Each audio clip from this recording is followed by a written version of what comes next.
Alrighty, everybody. Welcome to episode 4 in our Mystery School series, going deep into the mysteries of Halloween or All Hallows Eve. Hope you're doing all well on this relatively cold week as we're starting into the fall season, as it feels like finally. Down here in Tennessee, it's starting to get pretty cold. Um, I know in other areas it's getting much, much colder. Um, but yeah. Shall we get started? So, as we normally do here, we talk about what is an archon and who are they. So, one of the best ways to describe them is an energetic parasite.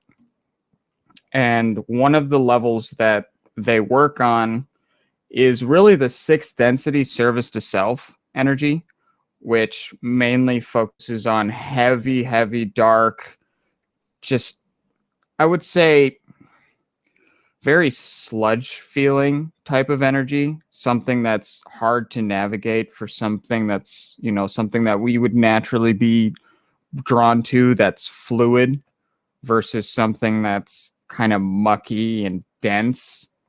Um, and what they naturally do is just they cling on to life that essentially has a soul, has light, and wants to do good and wants to destroy its spirit, wants to completely and utterly invoke it on pure and utter negativity and torture and mental. I wouldn't say mental fog. I would say pure and utter mental submissiveness to where you are not fully in control and something else is trying to think for you in a sense. And one could say that's the deeper parts of our mind. Another side, you could say that's our ego.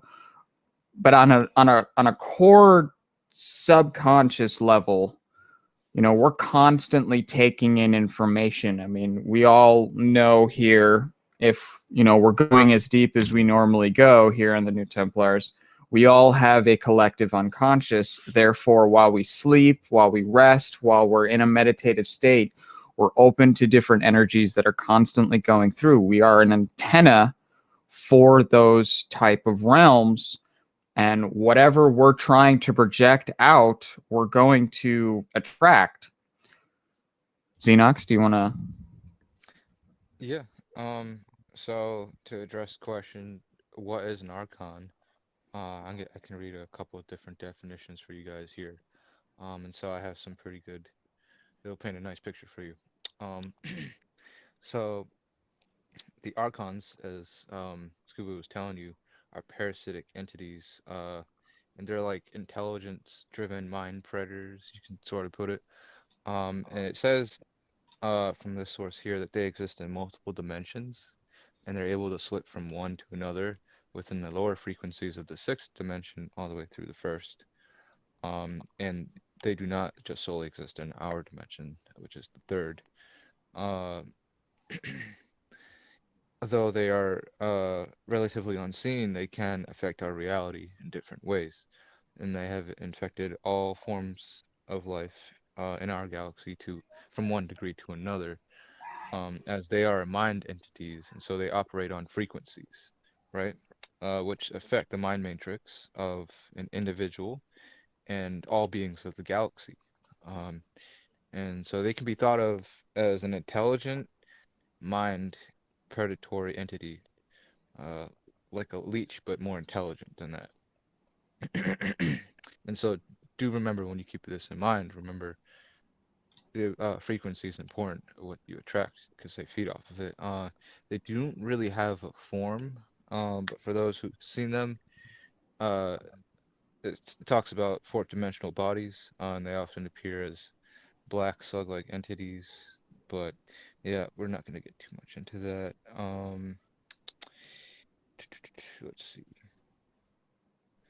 It says they attach to people's auric fields, and feed off their chakra points in the person's energy body.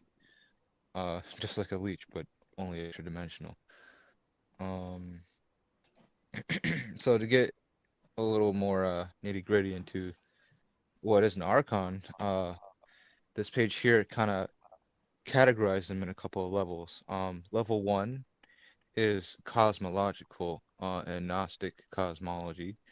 Uh, it defines them as inorganic beings that emerge out of a solar system or formation of the Earth, and they chose to inhabit in a planetary system.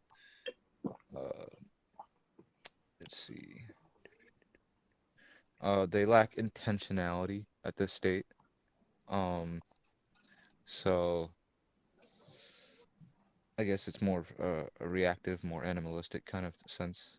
But they do have feelings of envy towards humans because we possess that intention that they lack, and that's what they feed off of, but in a more of a negative way. Level two is a psychological archon, um, and this gets into more of some of the other questions, but they'll describe them more as like alien uh, level of intelligence that deviates from our own. Um, and these are the ones that can more so make us act inhumanely, and have us to go against our own human nature, violating, stuff in our own hearts and cause weird behavior and violence. Um, so, if you ever seen, I don't know if you guys spend a lot of time on the internet, but if you watch like videos of like people being possessed or like murders or just like crime and stuff, like you could tell some of these people literally have like negative entities around them. Like I've worked in the field in my own time in law enforcement where I'd have like literally a dude would come up to you and like he's like doing terrible stuff, but when you talk to him, he's clearly like he's not mentally sane, first of all, and two, he might even be talking to another entity or obviously he's not in his own consciousness. So that's kind of one example of that. And so they cause an exaggeration of our own insane, inhumane entities, but it kind of brings it out to more of an extreme. That's where that frequency comes into play, right? Because you already have this potentiality for that negativity, but they bring it out, they feed on it, and exaggerate it. Um, and so that's the level two psychological kind of archon. And the level three is a sociological one. This one can be it affects more so like massive groups. Like let's say we say in I don't know, a mob or society as a whole. Um, right? And so these are forces that can act through an authoritarian system, belief systems, right? So this is like, for instance, you're born into this world and you look around you and you see all these systems that have been implemented on us through government, through authority. Uh, and this is more of like a overarching kind of sociological perspective, but it can also be like what's the word for it? Oh, like the mob mentality, right? Um, and so it'll cause human beings to turn against their innate potential and violate the symbiosis of nature, which we'll see a lot with like the transhumanism uh kind of agenda. Um, Before you go any deeper, I just want yeah. to give a quick shout out to a relic that is this type of graphic that you're being shown. This is the life force map that was created by Veil Removed. I think you can find this map on Dylan's website. Dylan, do you have this one up on your website? That one is not up anymore. Okay. His other ones are though. Okay. So if you want the PDF of the life force map, I do have it. But as of right now, that is the only place you can get it. You could have gotten it everywhere, but it's not there anymore. But basically, he did a very good job visualizing and illustrating the different levels of consciousness and the different levels of density that these type of beings inhabit. And as I said, I messed up.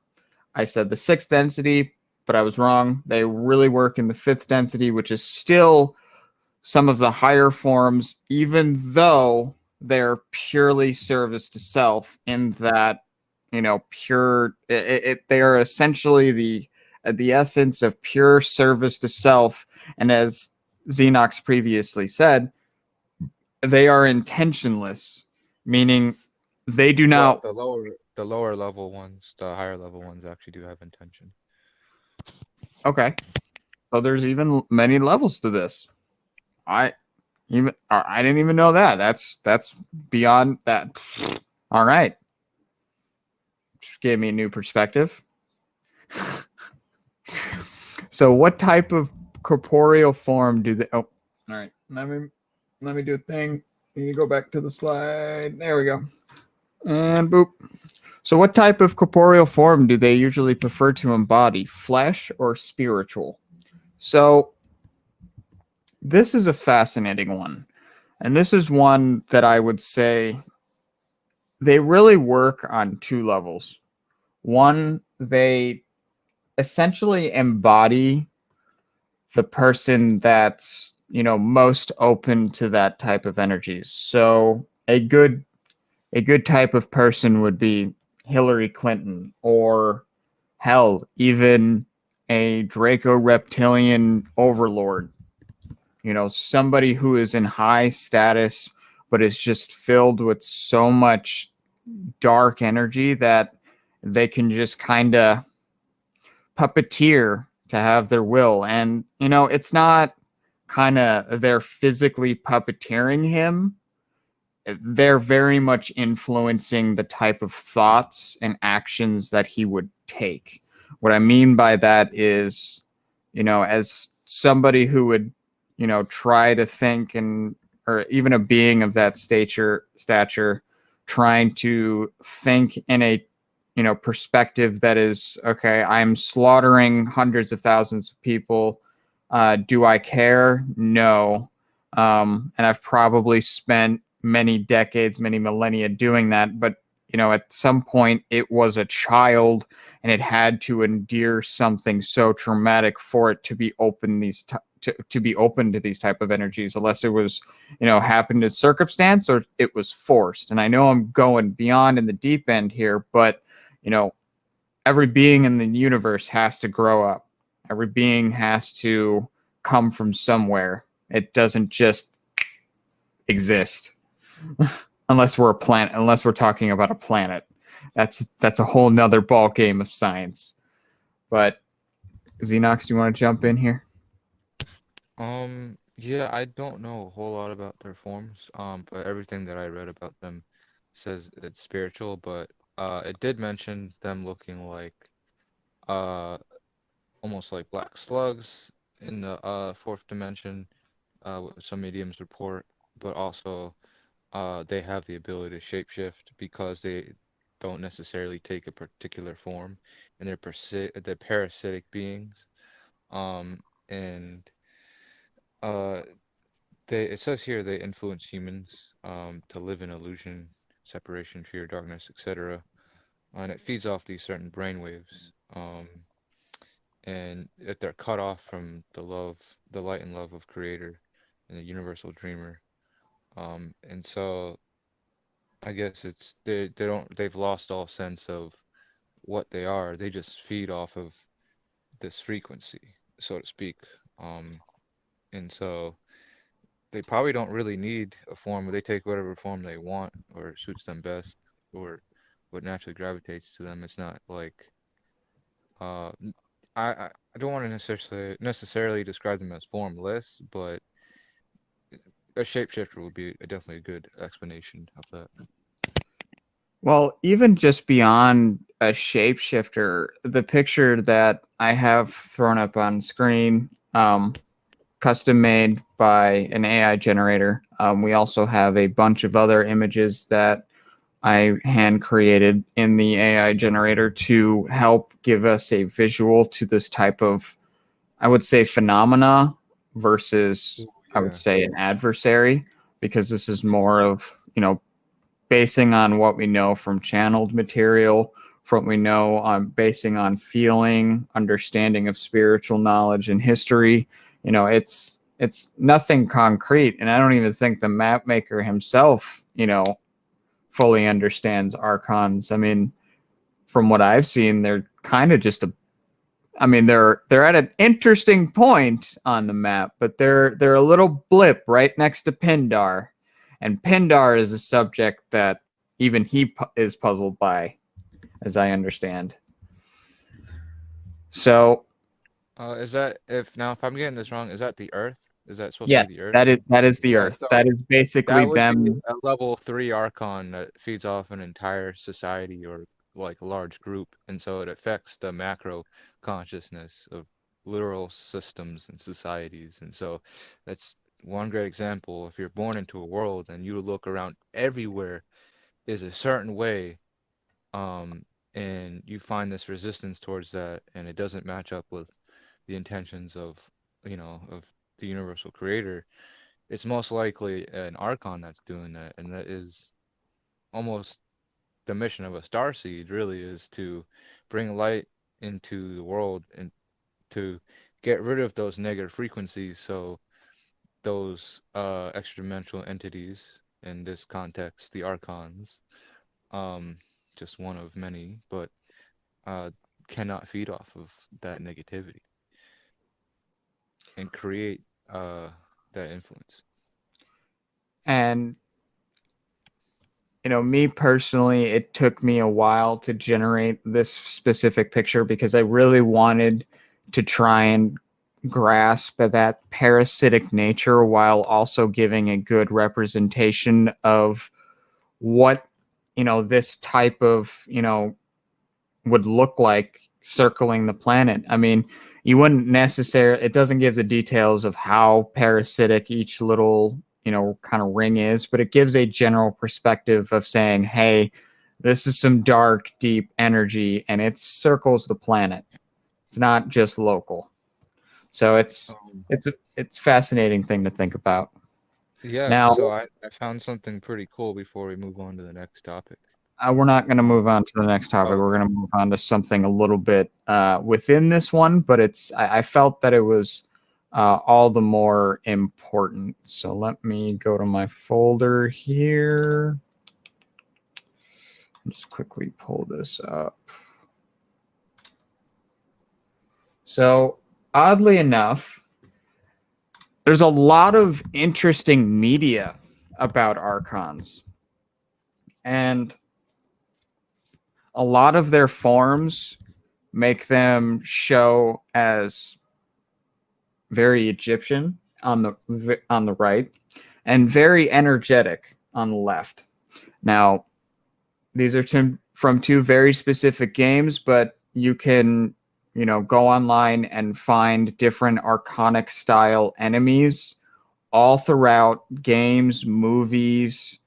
Hell, I would even argue that even the xenomorph has some archonic, traces back to it. Just kind of the way it moves, the way it, goes around corners, the way it acts in the dark. I don't know. It's very, very parasitic in nature. So I find it. it's almost Excuse the me way one it second. hunts its prey too. It's almost like it's feeding off the fear before it kills them. It's very, very peculiar. Right.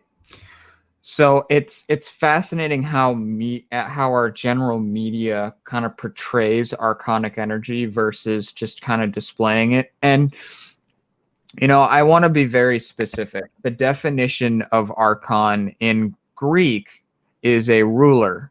And what we're specifically talking about is archonic energy, which is kind of different, but it's got the same origins in a way. It all leads back to the same thing. But there's when you go online and if you try and search up this stuff on your own, try to search for archonic energy. That's really where you're going to find the stuff that we're talking about. If you just go on Google and search archons, you're just going to find basic media about it, basic definitions about it. You're not going to find any real history. And this is if you want to use Google. You can use any search engine, but I recommend just focusing on keywords with archonic energy. All right. Are you good for us to move on?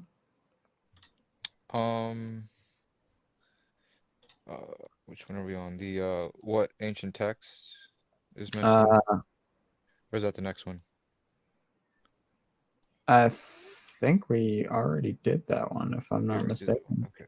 If we didn't, I mean, I can talk about it. Basically, what ancient texts are they heavily mentioned in? Skip that one. We went to what form do they take? Okay, my mistake. That's So, all right. what ancient text are they heavily mentioned in? So, this is fascinating because from what I've understood is that there is two large bits of text that they are heavily referenced in. And one is newer than the other, but the one is relatively getting older as time goes on, and it's about to hit, I think, 40. And that is the Phoenix Journals. That's the specific article that I found that I'm still searching through. I forgot the specific name, but you can go on the Phoenix Journal website and literally type in Archon, and it's the second link, and it gives a very, very nice description, but it's buried within 40 pages. So it's one of those deep dives that I will have to find later and present. But as of right now, I cannot find it. Now, as far as the ancient text, one of the big things that I have found is that ancient civilizations have a very, very interesting way to perceive these type of notions. They have never come out and just flat out said it. And one of the big ones that tries to relay this one the heaviest, because their ancestors are a result of direct destruction of this, and that is the Egyptians. And if you read between the lines of what they're trying to tell you, you can find the hieroglyphs that are translated. If you read between the lines, if you read the stuff that's within the chambers that was hidden from the raiders, that has the light bulb depictions, if you look at the stuff around it, it really paints a picture on how they lost their civilization. And they lost their civilization solely by service to self nature and giving in to those type of energies. And, coming to a point to where, they were so lost from themselves that they lost their ability to create their own technology. Like, they didn't know how to use half the things, and they ended up reverting to different, methods of primitive. And, then we have different cataclysms that ended up happening. And then we have the Egyptian people that, inhabited it later and started to rebuild and made their own. And then those people died off due to different wars. But that's besides the point. I found this paragraph here from what I'm reading. It talks about how about the demiurge in early history, and it relates to Anu, the god of the Anunnaki, and they had researched Sumerian texts and found that the Gnostics had created multiple archons and worshipped them, and they are all workers of the demiurge, which you see in Old Testament mentions or from Gnostic texts that mention Yahweh, El, Baal, Thoth, Ra, Osiris. They're all archons who were loyal to the demiurge. Um, uh, So there is an entity called Sabaoth. It says that one is an exception, but I don't know anything about that. Is it Sabbath or Yada Bayoff? Sabbath. That Okay. that was one. Anyway, yeah, if you read a lot of the Old Testament, I am Christian and I like the Bible a lot, but uh, I was working with my spiritual teacher and she told me, hey, read the Bible page by page and tell me what you think. And when you go into the Old Testament, and you literally like take a literal or even metaphorical definition, these quote gods like Yahweh or um it'll just mention God maybe with a little g or whatever. It'll straight up say that the gods told them to like genocide an entire race or city or whatever, or just straight up kill people, and it's very archonic energy. And so there are, I guess, how do you say, indirect mentions of archons throughout a lot of texts in history, but I guess the best definitive mention of them is once you get down to the Sumerian texts and era, which that part of history is kind of lost, unfortunately. Yep. Um, And that's why I didn't want to mention Sumeria, because unfortunately most of the tablets are destroyed. Well, not yeah, destroyed, but like a lot of the illegible. text is broken up and it's Yeah, not fully legible. Yeah. So if there was more to that story, I would very much include that, but it's hard because we don't have the full picture of that. yeah, Whereas the pyramids, we literally have the entire wall of the Tomb of the Kings yeah. and inscribed. So, do they have an extraterrestrial, extra dimensional, or density fluid nature? So, as I understand it, they, as we said, are very spiritual versus flesh. So, they can work in all of the above if they really wanted to. And, they can only reach a certain point and they can only go a certain area in space. They can't, there are some areas in space that they just can't touch because the energies there are just at a point to where we're going to be in hopefully the next few hundred years. But we won't talk about that. That's later on. Um, so So, what does that entail? I didn't mean to cut you off there, but no, I you're just want to good. read this. I no, Uh, I needed that, please. yeah, one paragraph. So I came across something really cool. Uh, so what does that entail? It brings the question, what are some of the kind of different ways that they can affect you? Um, and the archonic energy is really difficult to diagnose because they can be really tricky. But they can affect our mind. It could talk with a voice that you might think is your own, or you might be hearing other voices. These beings have the ability to look into your own subconscious mind and use that language as if it were to communicate you with your own subconscious or your own conscious mind, putting it directly under its own influence. So it literally could be a facet of your own consciousness, but that has been hijacked by the Archon, because it is possessed by the archonic parasites. And that's when you get into the whole extraterrestrial thing, because what kind of extraterrestrials might be archonically influenced or completely possessed, we don't know. And then, so what about a person though? But someone who is possessed by those archons can have quote chakra infections, and it can orientate, to one or more of the chakras. Um, it says here the solar plexus is especially prone to infection, um, and is controlled by the parasites. The From within the chakra, the archon feeds off of the energy of the chakra, causing it to distort and go off balance, and sending the entire system in imbalance, which opens it up to more parasitic infection. So if you see someone that like within their own life is literally spiraling out of control, and it always seems like one thing after another is going bad, or even within yourself, if you feel like you might have a parasitic attachment, and then just you know more things feel off. Like first your gut feels bad, then your mind is feeling foggy and all that kind of stuff. I don't want to generalize too much, but that's where it becomes tricky to diagnose. So you really have to be spiritually in tune. Um, but most people are only affected by one chakra.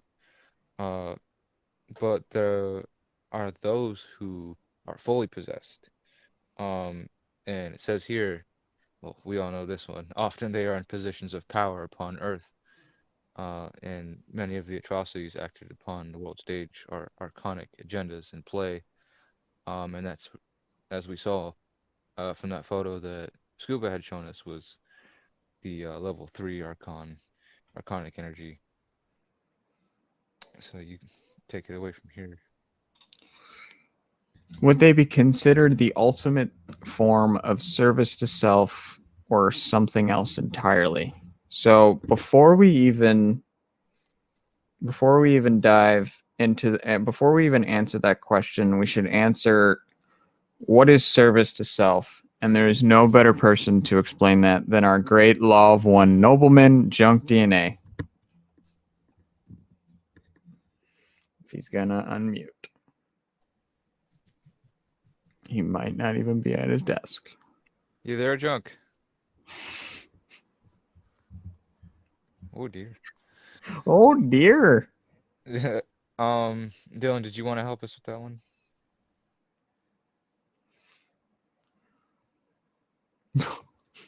I guess it's just us.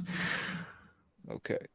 Okay, so service to self is essentially the idea of your only focus is, what is going to benefit me?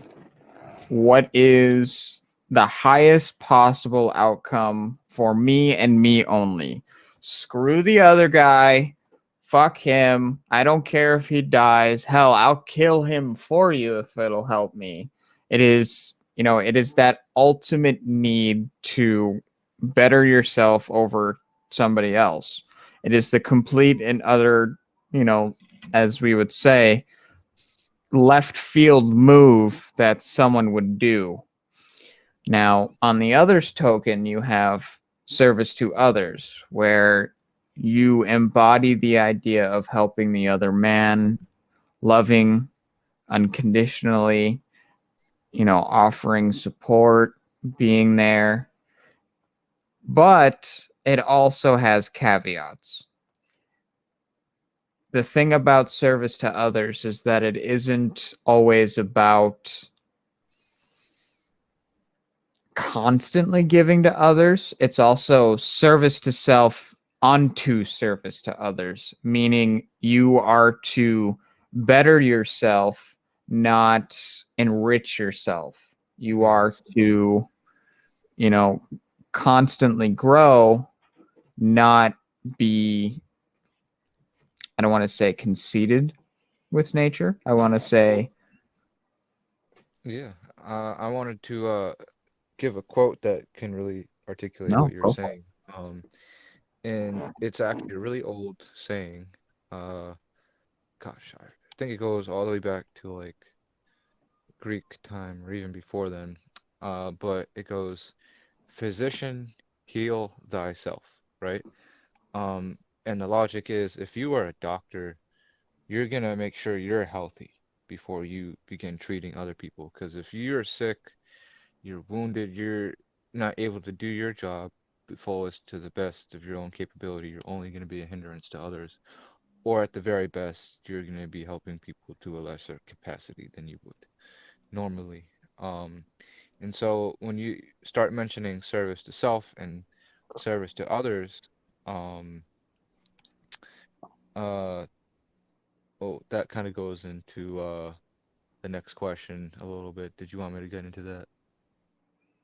What? Um, I was going to talk about how do they target individuals. It's just a short paragraph though. I mean, can we say they are the ultimate form of service to self? I mean, I would say level Yeah. 3 is something different entirely, Yeah.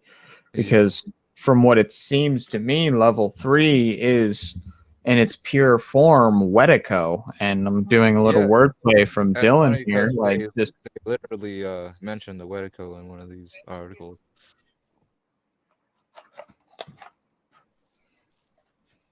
Um, but yeah, are we done with this point here? yeah. So Okay. how do they perceive us as a collective? So one of the big things that I know that they do is they look at us in such a way to where they don't look at us in the way the cabal does, where we're just useless bottom feeders. They look at us in a way like we're food, and like we're potential, victims for them to feed upon our fear, our negativity. So, like, for instance, to them, a massive slaughterhouse, or not a massive slaughterhouse, a massive massacre, is a slaughterhouse to them. That is, oh my God, that's dinner. Like, that is a dinner for, Yeah. you know, my entire family to them, if they have that type of mentality, which I doubt. They're more of like a hive mind. So, kind of one central, and then they have little minions to do the thing, if we're looking at this in terms of a level 3. Because I feel like a level 3 would be the master, and then they would have smaller levels below Yeah. that The level one. 1 would be like the little ones on your shoulder, just kind of sucking energy off of you, and then level 2 would be you start hearing voices like, you notice a significant change in your consciousness or your decisions, and like shit starts happening. It's not just like, oh, I had a bad day. Like your shit's taking turn for the worse for a reason, and that's because you're being affected on a spiritual and physical level. So here's some more artist renditions that I made, kind of giving a nice visual on, how they are very intrusive, and, giving you a image to, what they look like in the spiritual realms, and, kind of how they infect the mind. And if you look at particularly the image on the right, you can kind of see they look like little tadpoles, but it's really, you got to think of it in like parasitic, very worm-esque. They slither their way into things. So it's very very intrusive. It's not love and light at all. It's sneaky.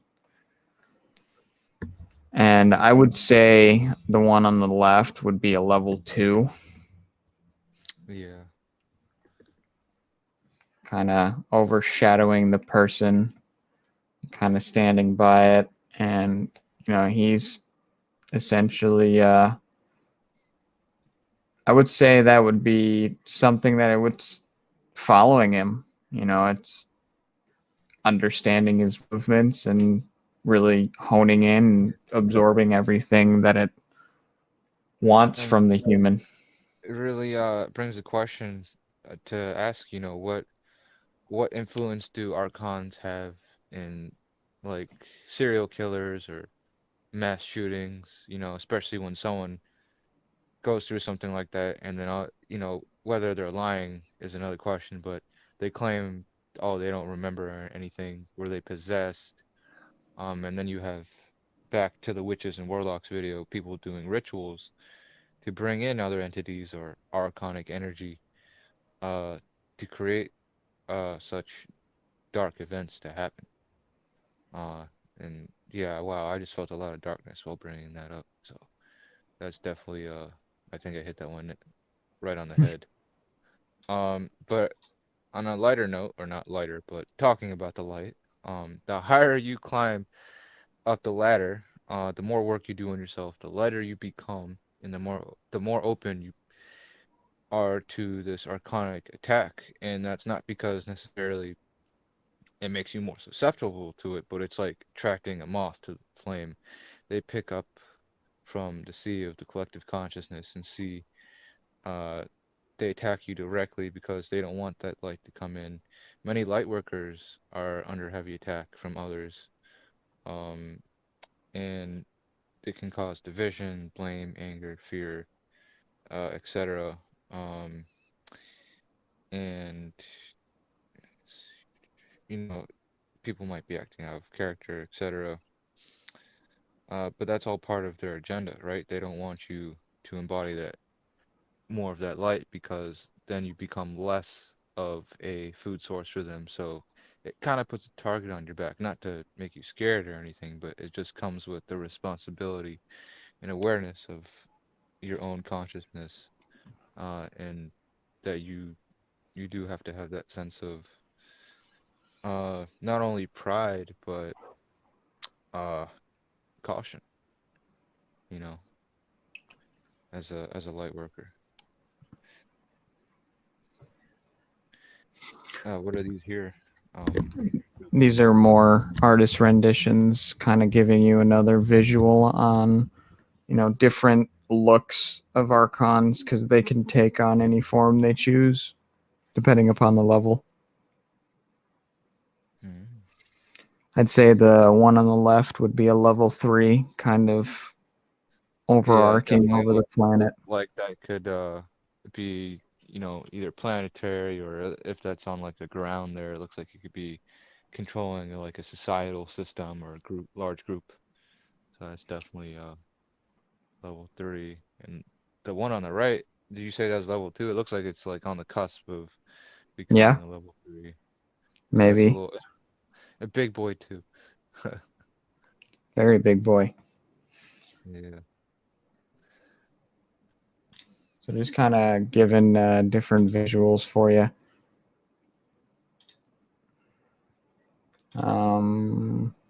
Now, I know we've kind of talked a little dark here, so we got one more fully thing talking about how bad they are, and then we'll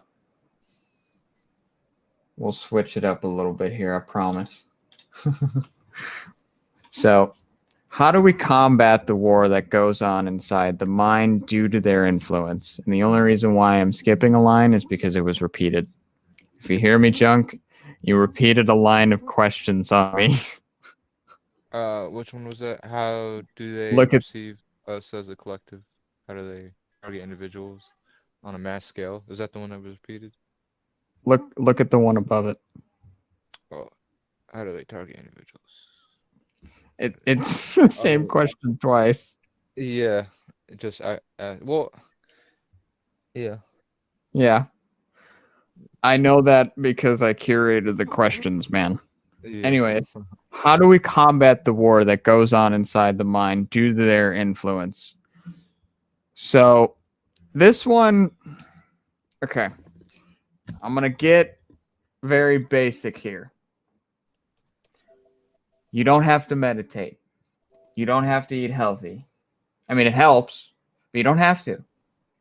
The most basic thing that you can do to combat this war of the mind is start being aware of your own thoughts. Start understanding thoughts that are coming through that you are not controlling, that you don't have physical access to. Why are they coming in your mind? Why are they popping up out of nowhere? What made you think of that? Those, I Mhm. know it's intrusive thinking, but if you do it in small bursts, you do it in small steps, you don't do it for too long because you can get too deep into it, believe me. But Yeah, I have if, a great example of exactly what you just said. okay, go for Um, it. so this is my own personal experience with an archonic attack. I believe it was a level 2 in archon. Um, and I don't know if I told you this, but so I was on the plane and I was flying. I believe I was flying back from somewhere in Europe to the States, and we're either about to take off or we just took off. Um, and the plane's relatively, it's not overcrowded. It's pretty empty. So there's a lot of open seats, but there's basically one person in front of me and maybe one or two people in my row. And then the stewardess, flight attendant, comes up to me with like a really concerned look on her face. And she's like almost pleading or begging me without saying, she's like, "Sir, can you please switch seats with this gentleman up here?" And I'm kind of confused, but I'm like, "Oh, okay, I don't have any qualms with it. I get a whole row to myself." Um, so I switch with the gentleman. And then, seconds or minutes afterwards, I start uh feeling really heavy energy and notice my thoughts get really intrusive. Um, and I notice I am right at the emergency exit door. Um, and I get like overwhelming, like not only thoughts like attacking me like over and over and over to mid-flight pull the emergency door and open it, but I get like an emotional reaction. Like I intellectually, consciously, I emotionally, almost physically have this drive to just for no reason, and I recognize that it's not myself, thank goodness, and I have good self-discipline and self-control, but to pull and open that emergency hatch, like it's like imagine you see a giant red button and someone told you not to press that button, but you really want to press that button. It's like that, but to an extreme. And so that was something I noticed was an archonic attack, and it was just like I had no explanation for the thoughts that I was feeling or even the emotions, because it wasn't just, you know, oh, all right, if my brain kept telling me pull the lever, I could just be like, all right, shut up, brain. But no, I had an emotional response like, uh, I wanted to pull that lever, but I knew this, even though might have been a part of me, it was not my own intention. And so, as Scuba was saying, you have to be aware of yourself, and that comes with that self-growth, self-awareness as you go on in your journey. And that's. Oh, You I go hear ahead. me. No, Andrew wants to talk. No, go ahead, Scuba. I'll talk No, afterwards. no, go for it. I've been See, talking the whole I night. kind of have like a story. It was something that happened a couple days ago, actually. So I kind of have like a different experience. Every single time I try to do something good, reality just kind of like slaps me back down. Like everybody knows that I like to drink, but I've been slowing it down. But every single time on the third day, something bad happens. So I'm And driving down the it kind of road, like and causes this you to is want to drink, right? say what? Yeah, that When makes something it bad causes happens. something to make me want to Yeah. drink. Yeah, And and so that is definitely a great example. That could even be a multitude of archons affecting you, or how like you could have it may or may not be a level 3, but they're working through the archonic grid, which you'll have multiple archons working with one another, and so they know your subconscious, they know your feelings, your inner thoughts, your inner. They might even know you better than you know yourself. And so uh, you're getting into multiple fields here with the law of attraction and frequency and stuff, but essentially when something does happen like that, they know that's going to trigger you to go down a negative pathway, and that's something that you yourself have to conquer and rise above. You have to recognize what you did, which is fantastic. You recognize that, like, okay, this is happening. Now the next would be, how can I make this a more positive experience? How can maybe you, if you can't make it a positive experience, you can deflect it, which is a great tactic, but not the highest one. Um, or you can integrate that negativity somewhere else, but I don't recommend that unless you have to. Um, But yeah, that was awesome, Andrew. Did you want to keep sharing? Well, yeah, it's I got past the third day, but then the fourth day I had to get a 6-pack because so the road that I'm on is just 2-lane little neighborhood thing. Yeah, And so I never ever do this, but I'm driving down the road and squirrels get run over all the time. All the time, at least one or two a daily. yeah, And this person's riding my butt, and so I just wave them past me. I'm like, okay, they obviously have to get somewhere, and I never ever do this. And then of course there's speed up. They run over a squirrel. It's still alive. I have to. It's crawling away, and I have to pick it up, bring it to the hospital to get euthanized. And I was thinking the whole day. I got through the third day, but um, I'm like, if I didn't do that one thing, and I always try to honk at the squirrels to teach them to get off the road. They're so yeah. dumb. I mean, but um, yeah, it's just like if I didn't let that person go past me, that squirrel would be alive. I wouldn't have to pick him up, be all sad. It's just ridiculous. But Yeah, yeah, it's just things like that. And like my car Nice. breaking down when I'm doing my mom's birthday surprise party. It's just, it's unstoppable.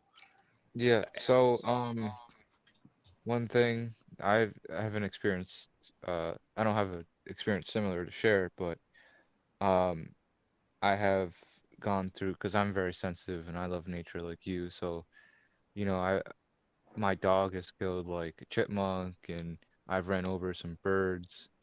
But when it comes to that kind of thing, you really have to not let it affect you, and there's a couple ways you can integrate that.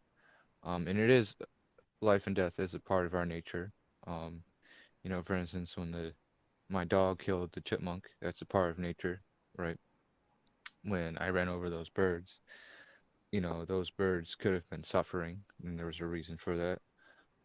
And even if it is as simple as knowing maybe that squirrels only live, let's say, 5 years. Okay, so that's not very long, and it could have been an older squirrel, or uh, just the knowing that the belief in God and greater good, and knowing that that squirrel will be reincarnated into another life as a squirrel or whatever, and live a fruitful life for more to come. Uh, that is something that you have to take and be aware of how to be transformative, transmute that darkness, that energy, um, that archonic energy, because that's exactly what they feed upon. They see your light, that how much you care. So you can't be overly sensitive like that. Although, um, I'm not calling you overly sensitive because I would have felt the same way or more. Uh, but you get what I mean. I do. Thank you. And yeah, it was Yeah. just, I could not get the image of it crawling away. It was so bad. Yeah. Yeah. Honestly, I probably would have hit it with my car, the second time just to finish it off. It was But off the side of the road crawling. oh, Like the back half of it was smashed. So oh, it was bad. yeah. And I had to pick it up and Yeah. oh Well, you man, it did a was good thing, Andrew. You and eased its suffering, and now it can reincarnate. Um, but yeah, that was, you know, a manifestation of the guy behind you, not exactly you, but that's exactly how the Arcanic grid works. It'll affect others around you and cause that energy to affect you as well. thank you. Hmm. So I got one final question, and it wasn't in the graphic, but I did write it down, and it's kind of goes into the topic that we've kind of discussed here a bunch here in mystery school, not so much the Templars, but in mystery school very heavily. And that is, what happens to the Archons when the sun goes pop?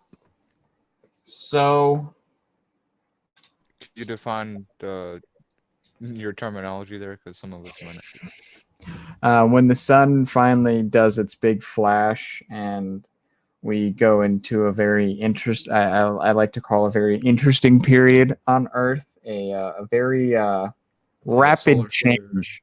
Yeah, solar flare, CME, or micronova explosion, whatever we want to call it. It's many names, many things. It's got many ideas and many different literatures all throughout the world. Happens every 12,000 years. It is a fact of nature. But what will happen when it happens? Or what will happen to the archons when that happens? Well, when that does happen, our planet will physically vibrate at a higher frequency, meaning that they can no longer exist in this plane of existence. So, as I said earlier, there are areas in space that they cannot touch. When the sun goes pop and the final areas of change begin its natural progression throughout our local star cluster, they will be rid. They will be gone. They will not exist. They physically will not be able to exist unless we fall off the path again and we allow them to come back. So on the opposite side of that coin, I'm gonna say from this paragraph here, how do they affect us on a global scale as a human collective, not necessarily in our physicality, but in a more spiritual sense. And just to expand on that, I'm gonna read this paragraph. So before anything like that happens, this is their explanation of what is kind of currently going on before the CME perhaps were to happen in whatever timeline or allotted time. But they say here the archonic grid is what souls pass through as they incarnate here, and it wipes our memories. This barrier not only traps souls in the false matrix and incarnation cycle, but it also perverts and distorts access to true soul records. And that might be some of what you might have seen in our last episode with the ghosts. Why certain souls can't move on or they're trapped in a reincarnation cycle, etc. But it says here, since the galactic alignment of 2012, the galactic center has been pulsing highly charged streams of energy into our local space, and it's causing holes to appear in the archonic barrier. Therefore, more information is getting through, as you may see with the Great Awakening. How people are seemingly awakening from their sheeple mindset and becoming aware of corruption uh, here on Earth and in America. And this affects passing through the barrier, um, that was known to us before we came to Earth. Um, and it says we had been briefed on its influence until we experienced it firsthand. We cannot prepare ourselves for such an experience. The reason it puts you through an artificial level of consciousness as you pass through the barrier and filters it. It acts as a filter, filtering out important information and energy, basically on your higher levels or to your higher self, which is why you may only have a limited connection, or some people may have uh, different levels of connection depending on the archonic influence that they may have.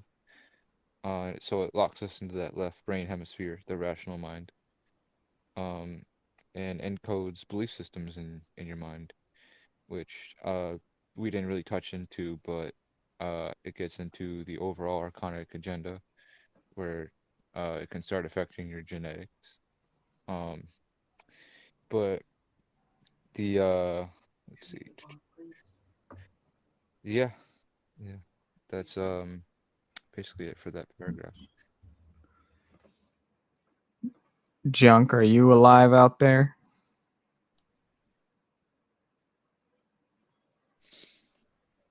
I don't think so. Big sad. Okay. No. Dylan, do you have any interesting thoughts about Archons? And Pindar, maybe? Hello. Yeah, I had something that I was going to read in the ghost video, but I think it applies to Archons too. So let me just turn on my... Oh, hold on a second. No, you're fine.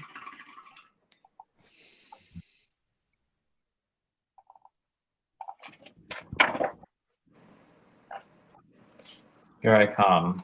There you are. Can you see me? Yes, sir.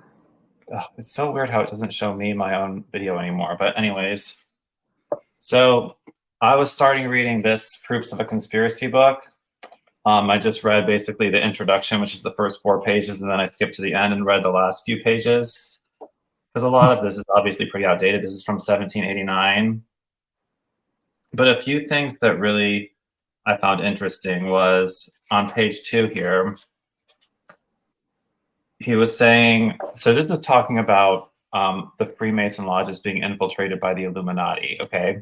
And what I didn't realize about this book before I bought it was that the writer of this book, I knew he was like a famous inventor and important person in society back in the day. But what I didn't realize is that he was also a very high-ranking Freemason that had traveled to a lot of lodges in different countries. And, you know, I mean, this connects with the Freemasons connect with the Templars, then Templars connect with the Gnosticism, which is where Archon, the word actually comes from, I think, the Nag Hammadi scriptures. I'm not sure if you mentioned that already, but, you know, every different religion has their version of either Archons or demons or Jinn for Islam or Oni in traditional Japanese folklore. But the word Archon comes from Gnosticism, which is connected to Masonry. So what's interesting about this is he's talking about how Masonry started as a good thing in England, and it was like, you know, for well-to-do people to connect and do business. And then over time, well, actually not just over time, but on the main continent of Europe, in France and in Germany, it was infiltrated by the Illuminati, and they were getting into more, you know, stuff that was not so much on the up and up, aka basically raising archons. But it is actually mentioned in here that these people are getting into this kind of thing. I'm trying to figure out where to start reading here, but I'll just start at this. I'm not sure if this is going to make full sense, but I'll start with this sentence, and then I have another one in the end where he mentions something really specific that I want to mention. He's talking about Freemasonry and saying, I saw it much disturbed by the mystical whims of J. Bethman and Swedenborg, and by the fanatical and knavish doctrines of the modern Rosicrucians, by magicians, magnetizers, exorcists, etc. So I thought that was very interesting. He's saying that, you know, he's concerned Freemasonry is being infiltrated by magicians, magnetizers, and exorcists specifically. And then we go here to the end, almost at the very end of this book, he mentions, okay, here it is. While the Freemasonry of the continent was tricked up with all the flippery of stars and ribbons, or was perverted to the most profligate and impious purposes, and the lodges became seminaries of foppery and sedition and impiety, it has retained in Britain in its original form, simple and unadorned, and the lodges have remained the scenes of innocent merriment or meetings of charity and benefits. As the good sense and sound judgments of Britons have preserved them from the absurd follies of transmutation, of ghost raising, and of magic. So their honest hearts and their innate good dispositions have made them detest and reject the mad projects and impious doctrines of 3 things you probably haven't heard of, but basically of the Illuminati. So that just goes to show you that, you know, actual Freemasons and, you know, these high-level occultists take these ideas about archons, ghosts, exorcism, magic, ghost raising. I love that he calls it ghost raising in that, because that's just so fucking creepy to imagine these, you know, Masons in the lodges of France and Germany, like doing ghost raising rituals. And, you know, by ghost raising, I think since this is from 1789, you know, we have slightly different terminology now versus then, but I'm pretty sure when he says ghost raising, he doesn't just mean like ghosts of people that have passed. Let's raise the ghost of an old grandfather. He's talking about probably like including archons and demons in that definition of ghosts. So that just goes to show you that they work in secret to actually bring these things into our reality through satanic ritual. Yeah, I feel like that term was very intentional, almost multi-dimensional in its meaning. I think they call it a double entendre. So when he said ghost raising, he quite very well could mean literally taking a lower level archon or entity and feeding it, raising it to become something more, which is really scary when you think about it.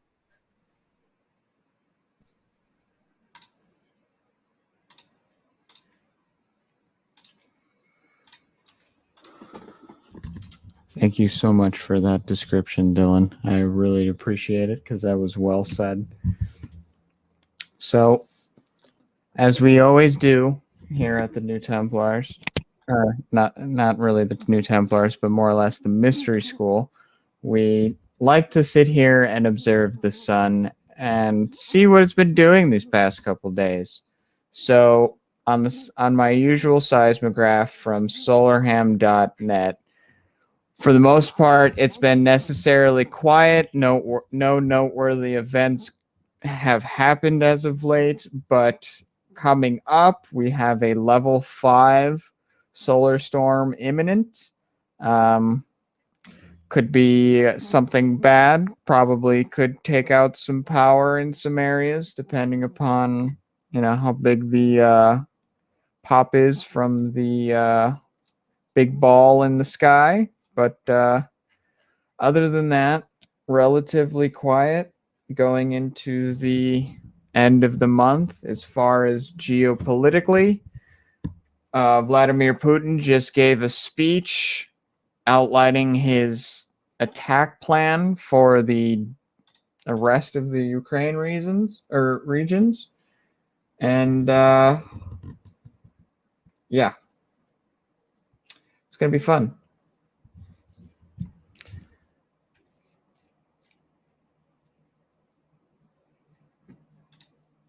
So, as far as... I was going to say, I do notice, actually, now that we've been following the solar flares for a while now, I do notice every time there is a moderately big one, like a lot of my devices get really finicky and screwy. My internet connections get really slow.